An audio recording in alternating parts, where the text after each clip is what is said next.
ಧರ್ಮ ಯಾವುದೇ ಸಂಸ್ಕಾರಗಳು, ಯಾವುದೇ ಸಮಾಜಗಳು ತಮ್ಮ ಮೂಲ ಸಂಸ್ಕಾರವನ್ನು ಮರೆತು ಲೌಕಿಕ ಜಗತ್ತಿಗೆ, ಲೌಕಿಕ ವ್ಯವಹಾರಕ್ಕೆ ನಾವು ಬಲಿಯಾಗ್ತಾ ಇದ್ದೇವೋ, ಆ ಸಂಸ್ಕಾರ ಇಲ್ಲದೆ ಇರೋ ಕಾರಣಕ್ಕೆ ಆ ಸಮಾಜ ಅಧೋಗತಿಗೆ ಹೋಗ್ತಾ ಇರುವಂಥದ್ದನ್ನು ಇವತ್ತು ಕಣ್ಣಾರೆ ಕಾಣ್ತಾ ಇದ್ದೀವಿ.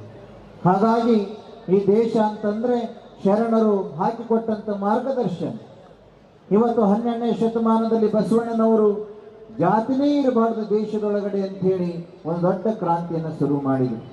ಹಾಗೆ ನಾವು ಎಲ್ಲರೂ ಇವತ್ತು ಅರ್ಥ ಮಾಡಿಕೊಳ್ಳಬೇಕಾಗಿದೆ, ನಮ್ಮ ಮೂಲ ಸಂಸ್ಕಾರಗಳೇನಿದೆ, ಮೂಲ ಸಂಸ್ಕೃತಿ ಏನಿದೆ, ನಮ್ಮ ಆಚಾರಗಳೇನಿದೆ, ನಮ್ಮ ವಿಚಾರಗಳೇನಿದೆ, ನಮ್ಮ ಮೂಲ ಹಿರಿಯವರು ಕೊಟ್ಟಂತ ಮಾರ್ಗದರ್ಶನ ಏನಿದೆ, ಅದನ್ನು ನಾವು ಖಂಡಿತ ಪಾಲಿಸಬೇಕಾಗಿದೆ.